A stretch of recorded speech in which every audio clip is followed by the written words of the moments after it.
வணக்கம். நான் டாக்டர் ஜீவா, பொதுநல மருத்துவர், சேலம் கோபி ஹாஸ்பிட்டல்.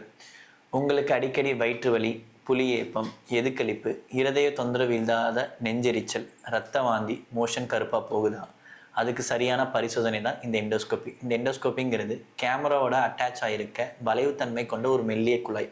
அதை வாய் வழியாக விட்டு உணவு குழாய், வயிற்று பகுதி, குடல் பகுதியை பார்க்க முடியும். இந்த ப்ரொசீஜர் மூலம் அல்சர், இன்ஃபெக்ஷன், இரத்த கசிவு போன்ற தொந்தரவுகளை முன்கூட்டியே கண்டுபிடிக்கலாம்.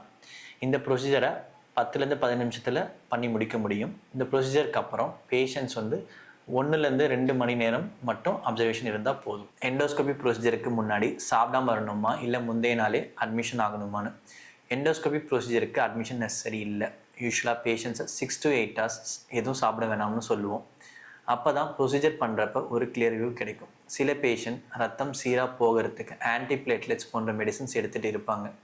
அந்த மாதிரி பேஷண்ட்ஸை 3 to 5 days ப்ரொசீஜருக்கு முன்னாடி டேப்லெட்ஸ் ஸ்டாப் பண்ண சொல்லுவோம். இது ஏன் சொல்கிறோம்னா, சில பேஷண்ட்ஸ்க்கு பயாப்சி, அதாவது சின்ன சதை டெஸ்ட் பண்ணுற மாதிரி இருக்கும்.